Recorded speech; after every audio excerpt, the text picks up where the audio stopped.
right here in the heart. When you listen to a Dhamma talk, pay close attention to your heart, for that's where the Dhamma lies, in the heart. At first, before I had practiced meditation, I didn't believe that the Dhamma lay with the heart. How could that be? I thought. The Dhamma comes with making an effort in the heart. That sounds better than saying the Dhamma lies with the heart.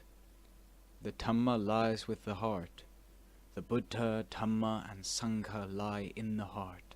All Dhammas lie in the heart. I didn't believe this. All 84,000 sections of the Dhamma lie in the texts. That's how I felt at first. But, as I kept listening to my teachers explain things, none of them ever deviated from this point. The Dhamma lies in the heart. The Dhamma lies with the heart. As I kept listening to this, my mind gradually settled down and grew still. At first, when I listened to a Dhamma talk, I'd focus my attention on the speaker instead of keeping it focused on myself. Don't focus your attention outside, they'd say. Keep conscious of what's going on inside yourself. The Dhamma being explained will come in and make contact with you on its own. I wouldn't listen to this. I kept focusing my attention on the speaker. In fact, I'd even want to watch his face as he talked. It got to the point where if I didn't watch his face, didn't watch his mouth as he talked, I didn't feel right. That's how I was at the beginning. But, as time passed, I came to find that stillness would appear in my heart while I was listening to the Dhamma. That's when I began to believe the Dhamma of concentration does lie right here in the heart. I began to have a witness, myself. So, from that point on, I wouldn't send my attention anywhere outside while listening to a Dhamma talk. I wouldn't even send it to the speaker, because I was absorbed in the stillness in my heart. My heart would grow still as I listened, cool, calm, and absorbed. This made me believe they're right. The Dhamma does lie with the heart. That's when I began to believe this, when the Dhamma of concentration, mental stillness, and calm appeared in my heart as I listened to the Dhamma. This made me want to keep on listening as a means of stilling and calming the heart. As time passed and I continued my meditation, the results of my practice always appeared in the heart. They didn't appear anywhere else. When the mind wasn't still, then whatever was disturbing it could be found in the heart. I'd know, today my heart doesn't feel right. It would be distracted and restless according to its moods. Why doesn't my heart feel right today? This made me interested from another angle. I'd try my best to calm the heart down. As soon as it got back into place with its meditation, it settled down and became still.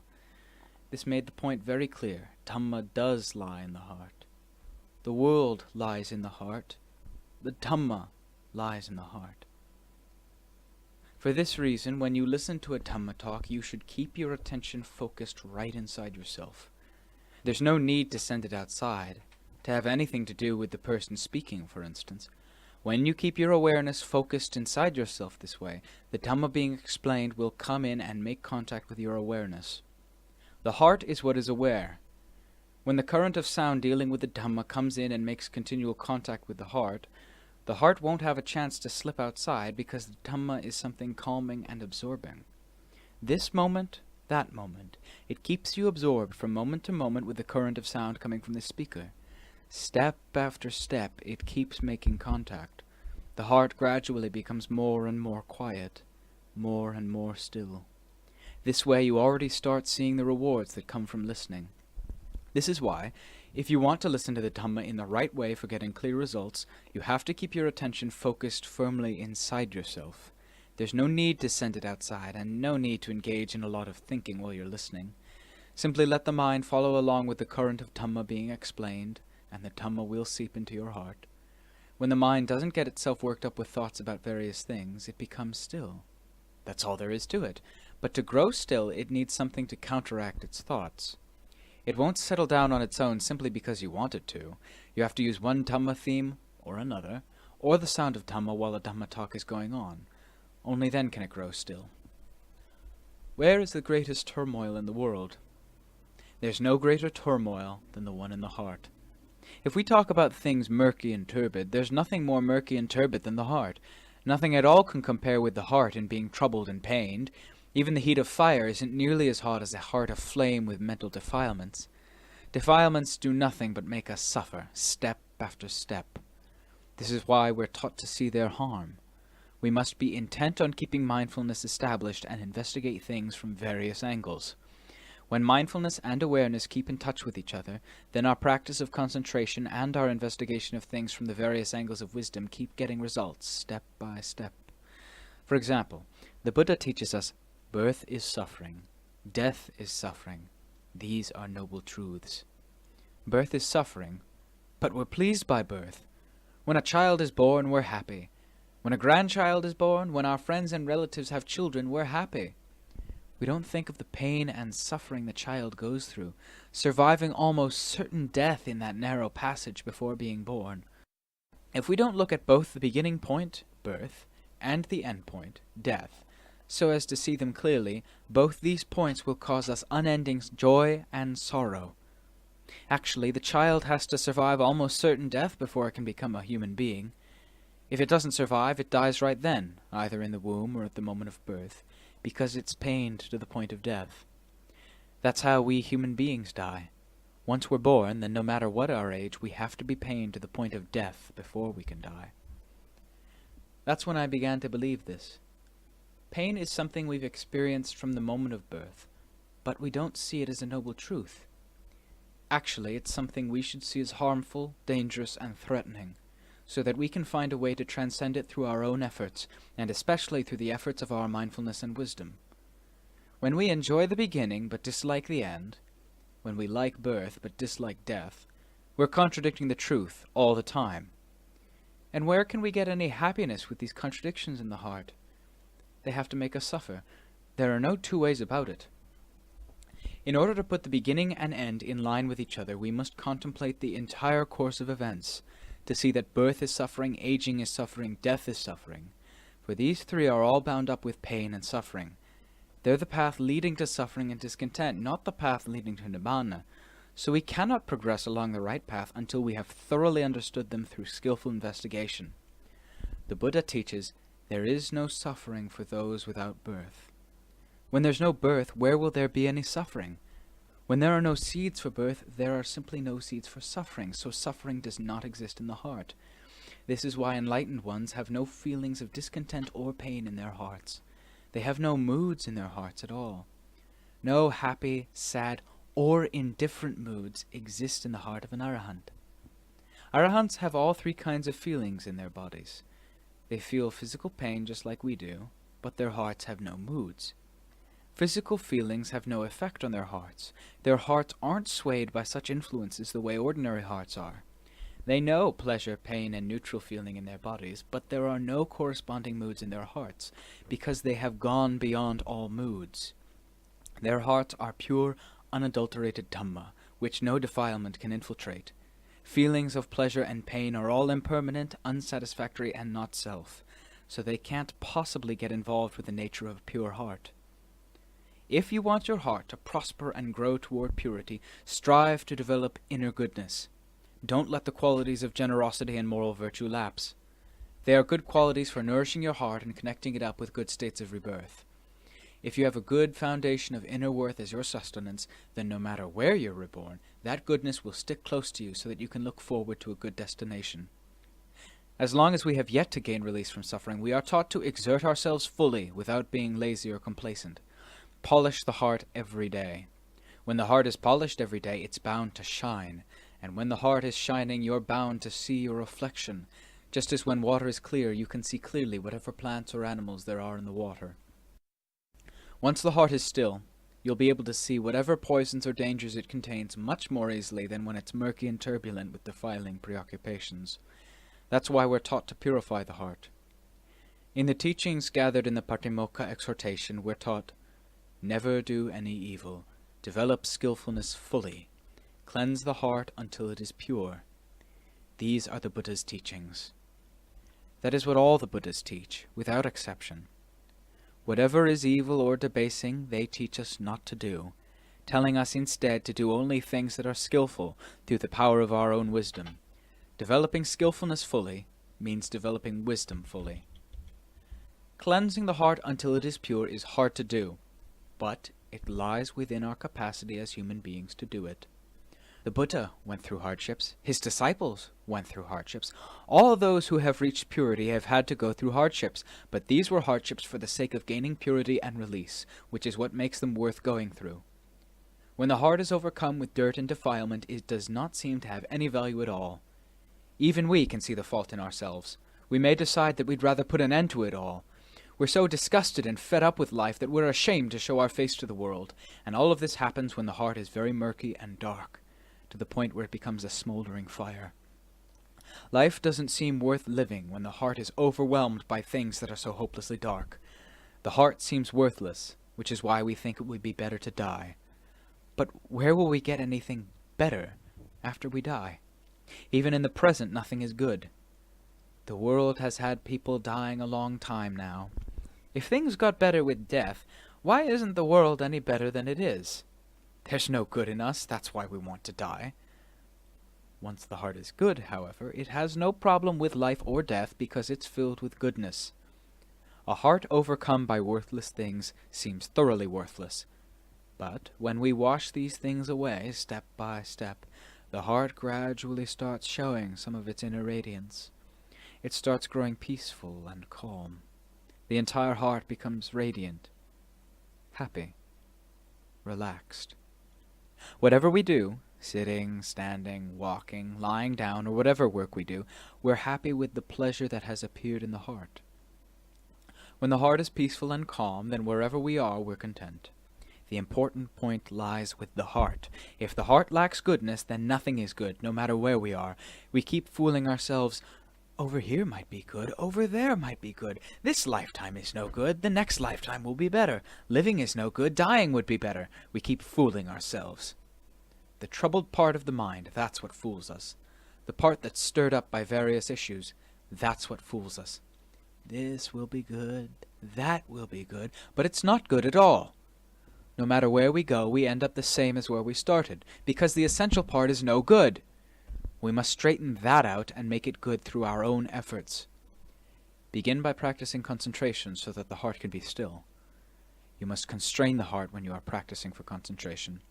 The time when you're constraining the heart and training it to meditate is not the time to let it go wandering as it likes.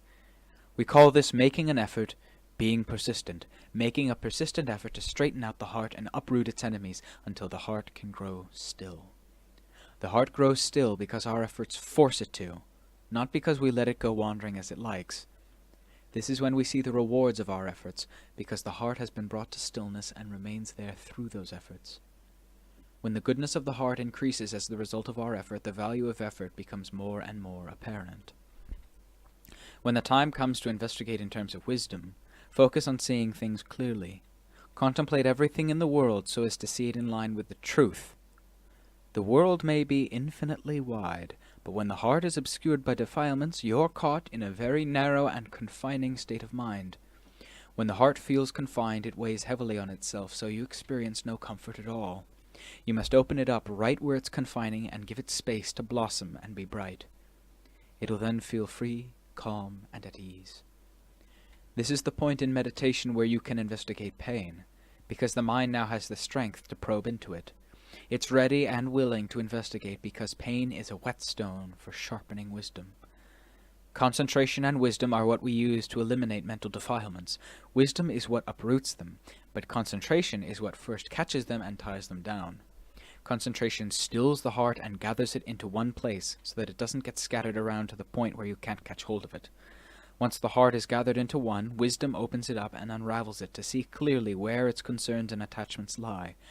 With sights, sounds, smells, tastes, and tactile sensations, or with form, feeling, memory, thought, and consciousness. Wisdom takes these things apart to see them in thorough detail, in line with the truth as it actually is. Wisdom contemplates these things and investigates them over and over again. These are the points where it travels. These are its whetstones. The more it investigates them, the more it branches out, step by step, understanding things for what they are and letting them go. Letting them go means putting down the burdens that weigh on the heart under the sway of attachment. What is the mind thinking about? What good does it get from its thoughts? The moment a thought forms, it ceases. A good thought, it forms and ceases. A bad thought, it forms and ceases. Whatever the thought, it forms and ceases. These are called thought formations. They form, they arise, they cease. Their forming and ceasing happen together. They arise and cease in the same instant. So, how can we attach a sense of self to these things? To this arising, ceasing, arising, ceasing? Investigate pain, which is something we all fear. Everyone fears the word pain. So how can we hold on to it as ours? Are you going to persist in holding to this mass of pain as you? To hold to pain as yourself is to hold on to fire to burn the heart. Know pain simply as pain. What knows the pain isn't the pain. It's the heart. The heart is what knows all about the pain. When pain arises, the heart knows. When pain remains, the heart knows. When the pain ceases, the heart knows.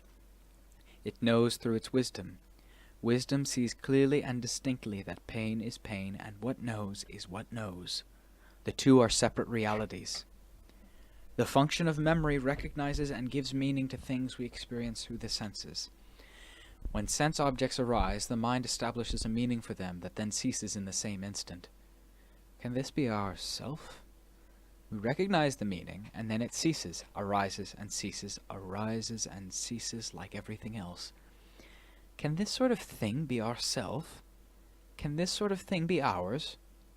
If it's us, if it's ours, then we're wriggling all the time because of memory and pain. Memory arises and ceases. Pain arises and ceases, giving us trouble and turmoil without let-up, without stop. This is why we have to investigate, so as to see those conditions, the factors of body and mind that arise and cease all around us, all around the heart. Consciousness. How long have we been conscious of sights and sounds? Since birth. And what lasting worth have we ever gained from these things? As soon as we're conscious of anything by way of the eye, ear, nose, tongue, or body, blip, it ceases in the same instant, the very same instant. So what lasting worth can you get from it? Nothing at all. Can sights be ourself? Can sounds? Can smells, tastes, tactile sensations be ourself? Consciousness, acknowledging whatever makes contact. Can this be ourself? It acknowledges, blip, blip, blip, and immediately ceases. Can this be ourself? There's no way it can be. How can we hold to this arising and immediate ceasing as ourself? How can we put our trust in these things? They merely arise and cease continuously. Are we going to persist in holding to this arising and ceasing as ourself? If so, we're in turmoil all day long because these things are arising and ceasing all the time. No matter whether they are form, feeling, memory, thought, or consciousness, they're constantly arising and ceasing, each and every one of them. So how can we grab onto them as ours, even though we know full well that they arise and cease? This is why we have to use wisdom to investigate them, so as to see clearly what they really are, and then let them go accordingly. What knows does not cease. The true heart, what knows, never ceases. It knows whatever ceases, but that which knows doesn't cease. Form, feeling, memory, thought, and consciousness arise and cease in their own natural way. They're all natural phenomena that are subject to the three characteristics. The three characteristics are impermanence, dissatisfaction, and not self. How can we believe things of this sort really belong to us? If we investigate into their causes and effects using mindfulness and wisdom, there is no way we can hold on to them. We are deluded into becoming attached to them only because our defilements are so thick that the heart doesn't see things clearly. Once we've investigated so as to see these things for what they really are, the heart lets go of its own. When the time to go into battle arrives, at the time of death, take these things as your battlefield. In particular, feelings of pain will stand out more than anything else when things start to break apart. Take pain and the heart as your battlefield. Investigate them so as to see their truth. No matter how great the pain may be, it doesn't go past death. Pain goes only as far as death. The body goes only as far as death, but the heart doesn't cease at death. It goes past death because the heart has never died. It transcends all these things. Pain is pain only as far as death. It doesn't go past it. No matter what feelings arise, they go only as far as their ceasing, and that's all. Whether they are very painful or only a little painful, the heart knows them as they are at all times. When mindfulness is present, the heart knows each stage of painful feeling that appears. That which knows the pain doesn't cease. So, why should we be worried and concerned about pains, which are just conditions that arise? They depend on the heart for their arising, but they aren't the heart. They depend on the body for their arising, but they aren't the body. They're merely feelings. Pain, for instance, is something different, something separate from the body and heart. That's the actual truth. When we don't try to contradict the truth, the heart reaches peace through its investigation of pain, especially in the last stage of life when the body is breaking up. You can see what ceases first and what ceases after, because what knows will keep on knowing. Even when everything else has ceased, what knows still won't cease. All it takes is for you to see causes and effects in this way just once, and your courage in the face of death will spring right into action. When death comes, you'll immediately take the fighting stance of a warrior going into battle. You'll take mindfulness and wisdom as your weapons, as you slash your way through to the truth. And when you've destroyed everything in your path, where will you end up? Right there, with the truth. Use your mindfulness and wisdom to slash down to the truth of everything of every sort. When you reach the truth, everything will be leveled. Everything will be still. Nothing will be left to disturb the heart. If anything is still disturbing the heart, that means you haven't investigated fully down to its truth. Once you've reached the full truth in every way, nothing can disturb or provoke the heart at all. There's nothing but a state of truth permeating throughout. This is called being leveled and made still by the truth, which comes through the power of mindfulness and wisdom, investigating to see things clearly. The Buddha and his Arahant disciples transcended pain and suffering right here, right where pain and suffering exist. They exist in the body, in the mind, and in the heart. When we take things apart, we take them apart right here. When we know right here, right where we are deluded. Wherever we don't yet know, mindfulness and wisdom, our tools for slashing our way into the truth, will make us know. There's nothing to equal mindfulness and wisdom in breaking through to the end point of all phenomena, in washing away all defilements and absolutely eliminating them from the heart. They are thus the most up-to-date tools for dealing with mental defilements of every sort. So, put mindfulness and wisdom to use when you need them, and especially when you're about to die. There's no one else who can help you then. Even if your entire family is thronged all around you, none of them can really help. Everything depends on you.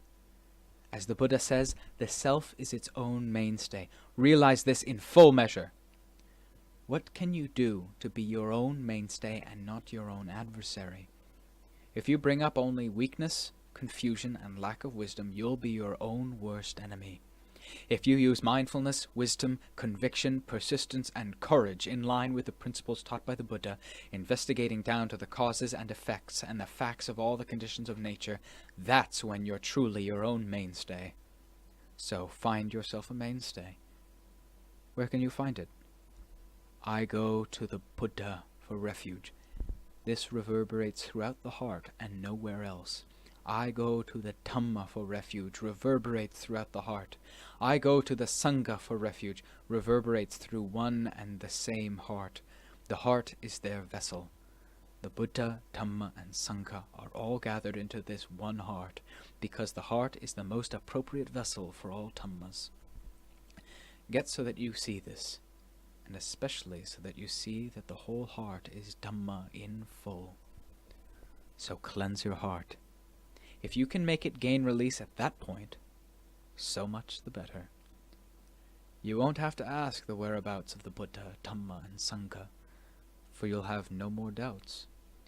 You'll simply look at the knowingness showing its absolute fullness inside you, and knowing that they are all the same. The Buddha, Dhamma, and Sangha are all one Dhamma, one single, solid Dhamma. At the beginning of our practice, the heart had no worth, since it was filled with nothing but the excrement of greed, hatred, and delusion. By totally washing away that excrement using the principles of the Dhamma, the heart itself becomes pure Dhamma. Once that happens, it's infinitely at ease. Wherever you go, you're at ease. Nibbana is the ultimate void. Whatever is annihilated in that void, this you'll know. Whatever remains there, this also you'll know. Who can know this better than one without defilements? The Buddha, in saying that Nibbana is the ultimate void, was speaking from his absolute freedom from defilement. He said this from having seen Nibbana, but we haven't seen it yet. No matter how much we repeat his words, we just stay where we are. Investigate, so that you truly see it. The saying Nibbana is the ultimate void will no longer be a problem, because what is annihilated and what's not will be fully clear to the heart. Nibbana is the ultimate happiness. Listen! The ultimate happiness here isn't a feeling of pleasure or happiness. Instead, it's the happiness that comes with the absolute purity of the heart, with no arising or ceasing like our feelings of pleasure and pain.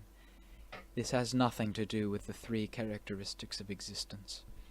The ultimate happiness as a constant feature of the pure heart has absolutely nothing to do with the three characteristics, nothing at all to do with impermanence, dissatisfaction, and not self. It doesn't change. It always stays just as it is. The Buddha says Nibbana is constant. What's constant? The pure heart and nothing else. That's what's constant. Get so that you see it. Get so that you know.